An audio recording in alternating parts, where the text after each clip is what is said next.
Do you find that sometimes you don't have space for journaling on your scrapbook layout? Today I'm sharing with you a simple trick to add your story without sacrificing design by adding your words right onto your photo like I've done right here. I'm going to show you step by step how to do this. Now this does work best if you have kind of a blank space like you see on this photo, but that's not necessarily the case, and I'll show you how that played out on some additional photos. I have 3 scrapbook layouts here to share with you with this example, and if you'd like to see how these layouts came together, I also have a process video for all of these here on my channel. So on this second layout, I've done it a little bit differently. I've got these flip flaps, and they're going to flip up and reveal the journaling. So the way this works is it has a little sticky strip right here, and once this is in the page protector, I will stick this right over the photo on top of the page protector, and it will become an interactive element. So not only do I have it on the photo and it's hidden, but you can see that this photo has sort of trees in the background. It's a little bit textured and colored, and it's not as easy to read on. So I've added a black background. So I'm going to show you how to do that as well. And the same thing goes for my third example. So let me show that to you. In this example, I have also used a background on my journaling. So I've got 2 flip-flops here as well, one here and one here. And on this one, I have a little bit of blank space up here on the blue sky, but there's clouds in the sky. It made it a little bit hard to read. So I added a background, but it's not quite as dark as the previous one. So I'm going to show you how to adjust that sliding scale and make it more transparent or less transparent. So let's head over to my computer and I'll show you a free and easy way to do this. So I'm here in Canva, just at canva.com. So first thing I'm going to do is go up to the top left to create, and I'm going to click that little plus sign, and we have quite a few options. It's already down here on custom size because that's where I was last, but typically it might start up here at for you and give you some suggestions. So you're just going to want to come down here to custom size. Really, any of these that you pick will work. You just need to change it to a 4x6 or 6x4 size or whatever your photo is going to be. So in this case, I'll go to custom size, and then we have 4x6 here already, and then 6x4 is here already. I'm going to go ahead and do the 4x6 because that's the photo I have ready to upload.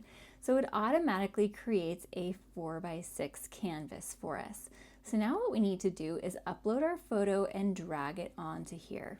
So I'm going to go over here to uploads. And by the way, I do have a paid account, but you can do all of this in the free account just fine. So over here, I've already got a bunch of stuff that's uploaded, but we're just going to go ahead and upload the photo that I want to add the text to. So I'll go right here to upload files, and it's right here at the top of my downloads folder. So you'll just want to navigate to wherever you have that saved, double click it, and you'll see that it's starting to be added over here.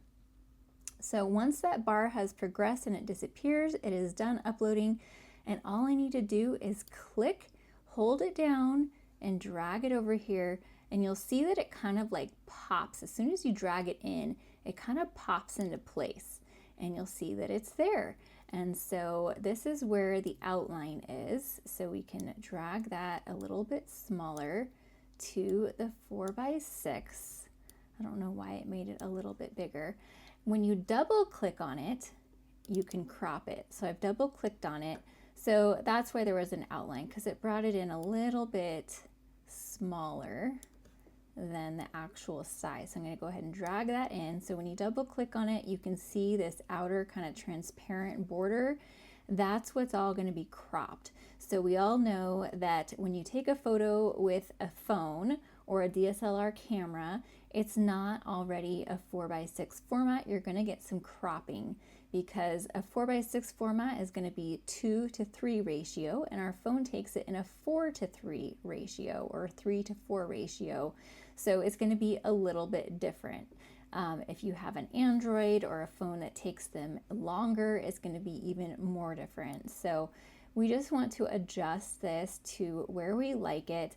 I'm kind of keeping the rule of thirds in mind, and when you hold your mouse down and kind of drag it, you can see that those tic-tac-toe lines, the thirds, are showing up. And so that's helpful to help line it up.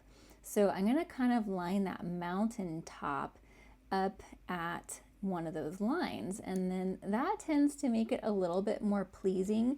I'm going to go ahead and hit enter, and now you can see what your crop is going to look like.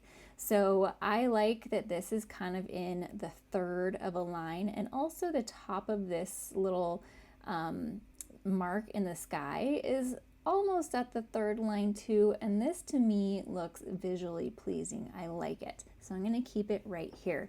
But you can also, if I double click it again, you can drag this out and you can zoom in and crop too if you want. So let's say I didn't want that tree framing at all. I could do this, but I don't like that. So I'm going to hit Control Z or Command Z to undo and bring it back to where we were. So now I can come over here to the left, and the toolbar we see text. I'm just going to click that, and we have heading, subheading, or body are ways to add quick text boxes, or you can manually add a text box. I'm just going to go ahead and do that because it's easy enough and it just clicks in there. And then I'm going to start writing my text. Okay, so I got everything typed in there. I had to retype it because I didn't have it saved, and so I may have spelling errors this time. But as you can see, it came in black, and I think that this would pop better on white. So I'm just going to go up here to text color and go over here to white and select that. And then I'm going to drag this corner and just make it a little bit smaller like that. Now it's still not quite fitting, and I'm noticing there's a lot of space in between these lines. So I can fix the line spacing by going up here to this little T with the arrows. I'll click that, and then the first option is letter spacing. I don't want that, I want the line spacing, and I'm going to move it down so that the lines get a little bit closer together. And that looks good to me, and that helped a lot. I'm going to go ahead and make it a little bit smaller, and I can grab these bars on the outside too. So grabbing the corners, hopefully you can see up here the text size is changing as I drag the corners because it's making the whole thing smaller or bigger. If I grab these little grabbers, I don't know what you call them, these little things on the side, I can make the box adjust. So it doesn't adjust the text size, it's just adjusting the box size. So I can make it so that it fits in this space perfectly. So I think this is pretty good. I'm going to make it a teeny bit smaller. And actually, I really want to get all of this onto, I wanted to get that last line up onto one line. So I'm going to go ahead and do that. I think I actually had this like this, so it all dropped down to one more line like that. That looks good. And then I added the date as a separate text box. So what I'm going to do is there's this little arrow or plus sign right here to duplicate this whole box. I'm just going to duplicate that because what that does is it keeps everything the same size, the line spacing, and I'm just going to click 3 times to highlight everything. You could also click in there and hit Command A or Control A for highlight everything.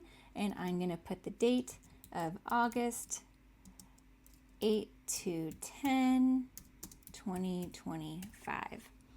And then I can take this little arrow and drag it down where I want. So if I had put the date as part of this little box, it would have just dropped it down to the next line, but I chose a new text box because that way I could just move the date wherever I want it, and I kind of like it tucked down where we have this extra sky right here.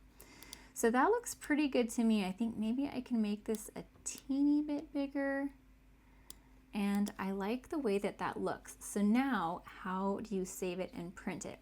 So first of all, I print at home, so I'm just going to save it to my computer and then I can print it on my home printer. I typically use my Epson PM400 little mini printer. I love that thing. But if you do not print at home, you can also save this and send it out to be printed at Walgreens or wherever you get your photos printed, just like you would any other photo. So I'm going to go up here to share.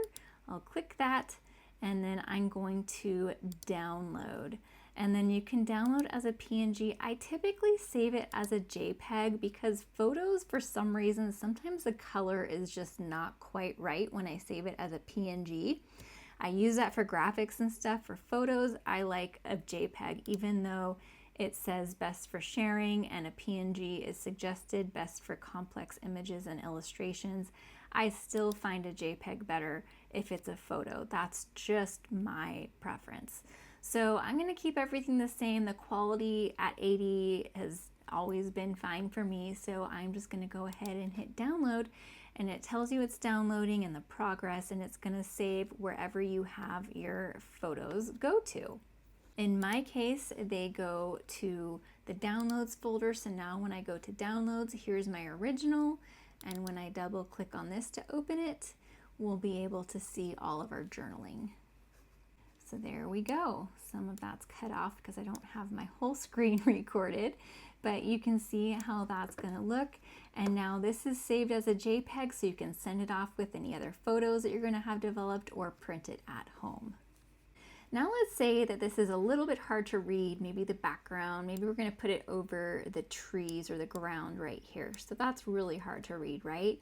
So you might not have a really clear spot like this for your journaling. So we're going to select our text box here and we're going to go to effects over here. And now we're going to add backgrounds. There's all these different effects. You can add a shadow. Maybe you just need a little something. This works better if it's bigger text. I don't want that though. So we are going to get rid of that, go back to none, and then I'm going to go here to background. So now you can see that added a solid black background behind that. That's very easy to read, and if you wanted to keep it like that, you totally could, and it would be super easy to read. But let's say you want a little bit of this background to shine through. That's what I wanted. So I need to go back up to effects here, and then when you click on background, you get these options down below it. So you can change the roundness. So maybe you don't want it as round or you want it more round. So that will change that. It's hard to see with that box around it, but when I brought it all the way down, now it's sharp lines around there. So that's the roundness. So let's go back over here. I want it a little bit rounded. And then we can go to spread, and that's how far out that background's going to go. So you can make it more or less. I tend to like it pretty much right where it leaves it in the middle. And then the transparency is how you change how dark or transparent it is. So right now it's at 100, which means it's completely non-transparent, not see-through at all. But you can play with this since it's sliding scale. And so here's nothing where we began. We can keep adding a little bit and a little bit. So this is where in that third example, I had just a light shadow behind my words. So it was a little hard or a little easier to read. So it's getting easier to read here. I think that I could go with something like this, and that's nice because you can still see a little bit of the background behind there. So that's probably about where I would leave it for this example, but you can go as much or as little as you want. And then of course you can change the color. So maybe you don't want it to be black, maybe you want it to be pink. You can make it whatever color you want. This is more of a dark gray, so you can play around with that as well. Let's take one more look at these journaling boxes with the background so you can see the difference. This is the one that has more transparency, so you can see more of the background. And this is the one that's a little bit darker. So it just depends on your photo, but hopefully now you can do this yourself. Be sure to subscribe for lots more scrapbooking videos. And if you'd like more photo tips and tricks, then click this playlist that's on the screen right now. I'll see you over there. Bye.